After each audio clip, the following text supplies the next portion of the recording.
Passarinho quis pousar, não deu voou. Que o tiro partiu, mas não pegou. Passarinho, me conta então. Me diz por que eu tô... Olá, querido. Nós somos a Escola Municipal 1026005, Narcisa Amália. A nossa escola ela se localiza na Ilha de Guaratiba, que é um bairro da zona oeste do Rio de Janeiro. Eu sou a professora Fabiana, sou regente de ciências e também coordenadora pedagógica. Nós vamos apresentar o projeto O Tiro Feriu, mas não matou, onde desenvolvemos um estudo sobre a região amazônica, de fundamental importância para o Brasil e para o mundo. A nossa inspiração para esse projeto foi a música Passarim, do grande Tom Jobim, lançada em 1987, em um disco de mesmo nome e cheio de muitas mensagens ecológicas. Vamos começar chamando a nossa aluna da 1602, Julie. Julie, é com você. Eu sou Julie Rocha e o tema desse podcast é Tom Jobim, quem foi esse brasileiro até no nome? Antônio Carlos Brasileiro de Almeida Jobim nasceu no dia 27 de janeiro de 1927, em uma casa localizada na rua Conde de Bonfim, no bairro da Tijuca, na zona norte do Rio de Janeiro. O músico nasceu em sua casa, em um parto realizado pela mesma pessoa que trouxe o sambista e compositor Noel Rosa ao mundo, conforme revela o livro Antônio Carlos Jobim, Um Homem Iluminado, de Helena Jobim. Tom Jobim era filho do diplomata Jorge de Oliveira Jobim e de Nilza Brasileiro de Almeida.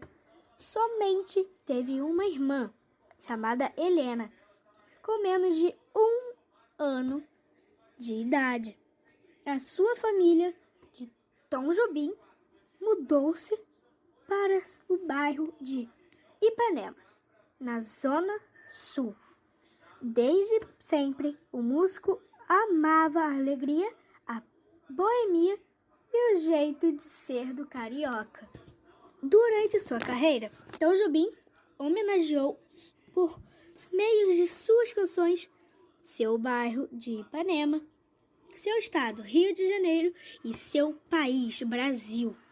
Embora se chamasse Antônio, poucos chamavam-no assim. A maioria o conhecia como Tom ou Tom Tom, apelido dado pela irmã dele, Helena, que quando era criança não sabia pronunciar o nome dele. Jobim cresceu em meio a artistas e é cena boemia carioca. Desde novo interessou-se pela música por influência dos seus tios que tocavam instrumentos musicais. Aos 14 anos, o maestro teve suas primeiras aulas de piano com o compositor alemão com Kurt Joachim Kurzweil, que lecionava no Colégio Brasileiro de Almeida, cuja proprietária era sua mãe, Nilza. Tom também tocou guitarra, flauta. O músico chegou a estudar um tempo curso de arquitetura e urbanismo, mas o abandonou para se dedicar à música, sua grande paixão. Em 1949, aos 22 anos, casou-se com Teresa de Otero Germano, com quem teve 2 filhos, Paulo e Elizabeth.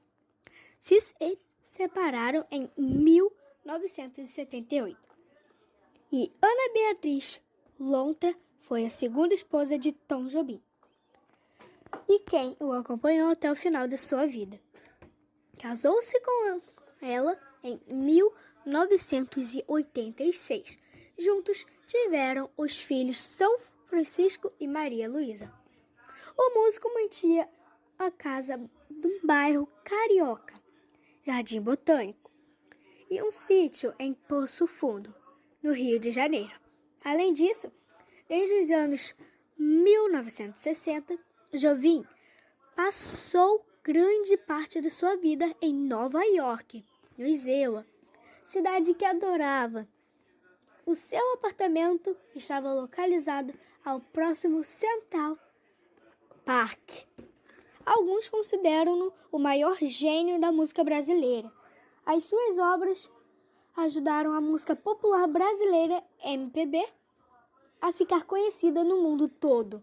Na década de 60, um dos maiores compositores do século XX, Tom Jobim, junto com o poeta Vinícius de Moraes, é autor da música brasileira e mais famosa da história, A Garota de Ipanema.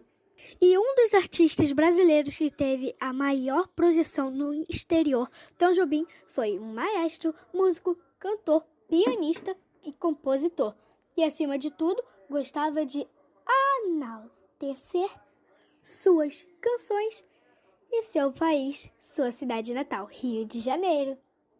E esse foi o podcast de hoje. Meu nome é Julie Rocha e eu sou da turma 1602. Obrigada, Julie. Agora é com você, Guilherme. Bom dia, eu sou o Guilherme da turma 1604 e eu escolhi o tema Bossa Nova.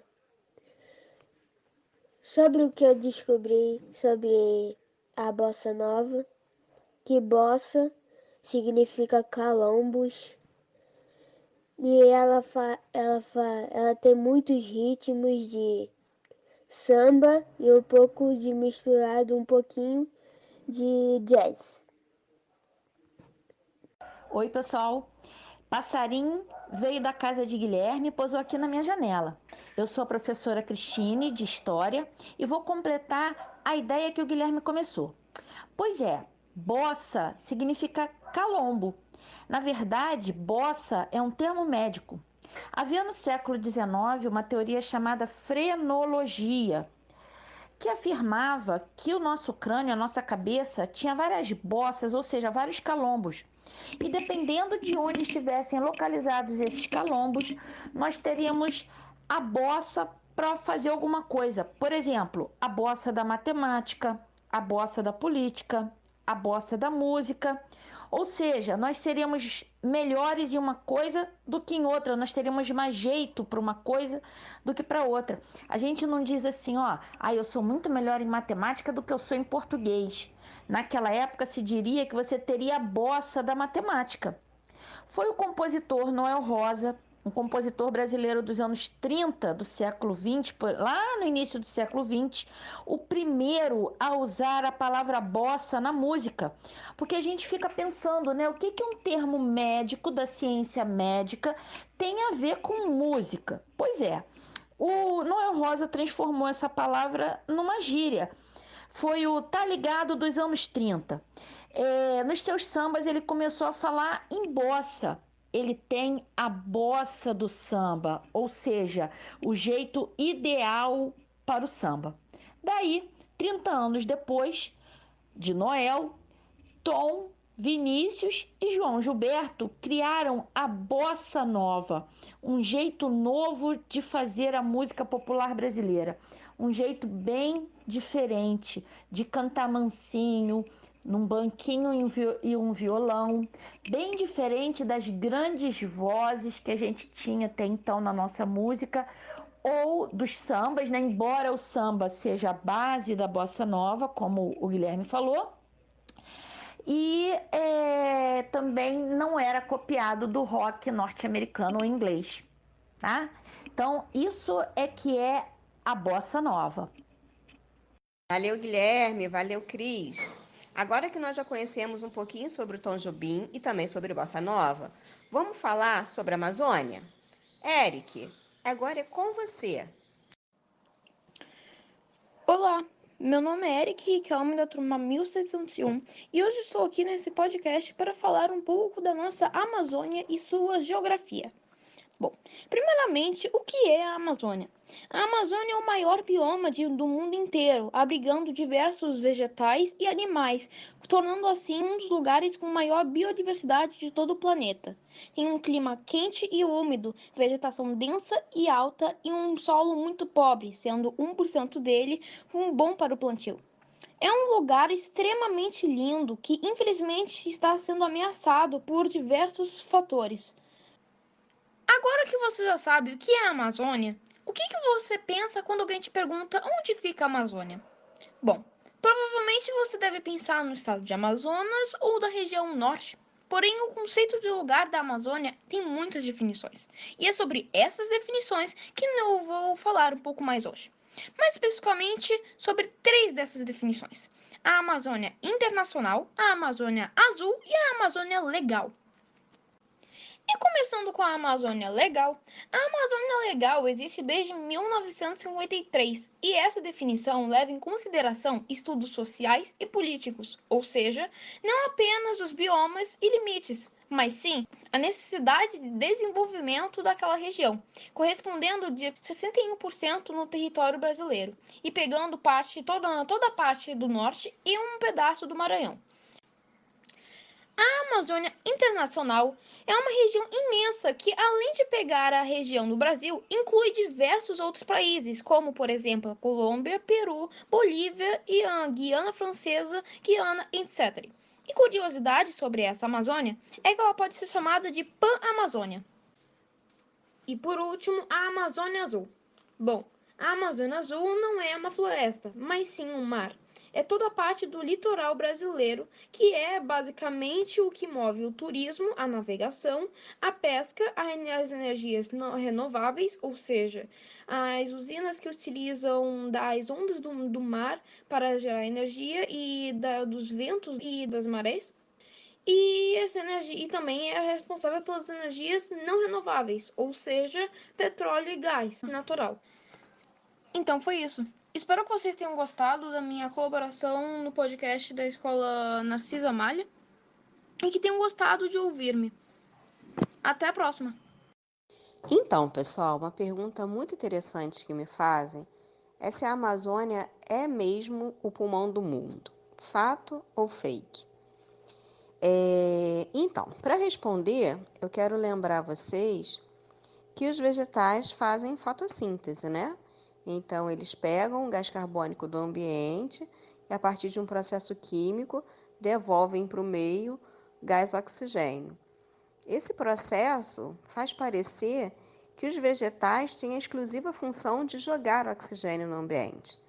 Porém, é preciso lembrar que eles também respiram, né? Produzem energia para si próprios. E esse processo gasta o oxigênio do ambiente e libera gás carbônico. Logo, todo o oxigênio que os vegetais produzem, eles também consomem no processo de respiração. Por isso, a gente não pode dizer que eles são o pulmão do mundo, mas eles não são menos importantes por esse motivo. A presença da cobertura vegetal, ela mantém o clima favorável, né? Favorece o regime das chuvas, enfim, além de, evidentemente, né, produzir alimento, né? Serve de alimento para manter ativa as nossas cadeias alimentares. Para dar continuidade ao nosso podcast, eu vou chamar o aluno Edson. Eu sou Edson da turma 1603. Por que a Amazônia é tão importante para o Brasil e para o mundo? A floresta leva a umidade para toda a América do Sul, influencia regime de chuvas na região e é habitat para milhares de animais. Quais são as ameaças a esse bioma? Queimadas, desmatamento, mineração e biopirataria. Agora eu vou convidar a professora Maria Beatriz, da sala de leitura, que vai nos contar um pouquinho mais sobre essas ameaças que o Edson apontou. Olá, eu sou a professora Maria Beatriz, da sala de leitura. Vou dar continuidade à fala do Edinho sobre as ameaças à Amazônia. O solo é pobre, protegido pela floresta, e se acabar, vai virar deserto igual ao Cerrado e o Sertão, que já foram floresta na pré-história. O solo produtivo chega a 1%, restrito à beira dos rios, que ficam alagados na cheia e, quando a água desce, deixa o solo fertilizado. Os povos indígenas sabem como explorar a floresta de forma sustentável e eles têm noção do perigo que correm se a floresta acabar. As queimadas têm como principal causa a preparação das áreas desmatadas para atividade agropecuária. Após o tombamento, a vegetação é deixada no solo para secar e, em seguida, o fogo é utilizado para preparar a área desmatada. Essa prática afeta o equilíbrio dos ecossistemas presentes na região e a saúde humana e, consequentemente, o planeta. A prática é antiga, mas a consciência sobre seus possíveis impactos é recente. A pouca chuva, a umidade relativa do ar e os ventos fortes favorecem o início e a propagação do fogo da vegetação. Quem coloca o fogo desconhece as técnicas de prevenção e os fatores que influenciam o comportamento do fogo, ocasionando a dispersão descontrolada das chamas pela região. O fogo natural é muito raro na região. As pessoas simplesmente estão sentindo que podem desmatar e colocar fogo, sem pedir licença e sem medo de punição. Em junho, nós tivemos o maior número de queimadas em 13 anos. O garimpo ilegal. O garimpo é a prática de extrair minerais do solo, não é ilegal. É preciso seguir as leis e que seja feito dentro das áreas aprovadas para tal prática. Mas, em nome do lucro e da ganância, cada vez mais crescem os garimpos ilegais na Amazônia. Os efeitos na natureza são devastadores. Imensas crateras são formadas, destruindo a vegetação. E o pior é o uso desregrado do mercúrio para purificar o ouro, que contamina a água, o ar e os animais, chegando, em efeito cascata, ao ser humano. Para terminar, deixo uma fala de Tom Jobim. Quando uma árvore é cortada, ela renasce em outro lugar. Quando eu morrer, quero ir para esse lugar, onde as árvores vivem em paz. Precisamos cuidar da nossa floresta. Nós somos mais dependentes dela do que nós imaginamos. Com vocês, Natália. A floresta amazônica é importante para o Brasil porque leva toda a umidade para a América do Sul, influencia o regime de chuvas na região, contribui para estabilizar o clima global e ainda tem a maior biodiversidade do planeta. A floresta amazônica produz imensas quantidades de água para o restante do país e da América do Sul. Natália, de 1702. Para finalizar, vamos ouvir o aluno William, da 1701. William dos Santos Correia, turma 1101. A Amazônia é importante, mas tem outra coisa. É nessa região que vive a maior parte dos povos originários do Brasil. Os índios, eles são muito ligados à floresta que consideram sagrada e sua existência está ligada a ela. Esses povos são os maiores defensores da floresta e tiram de lá seu sustento, sem destruir. Atenção, galerinha! Esse foi o podcast da Narcisa. Esperamos ter despertado em todos a vontade de conhecer mais sobre Tom Jobim, sobre Bossa Nova, sobre a cultura brasileira que é tão rica. Nós juntamos a nossa voz a todos e todas que defendem a floresta, que defendem a vida. Até a próxima! Passarinho esposa não deu voou, voou, voou, voou.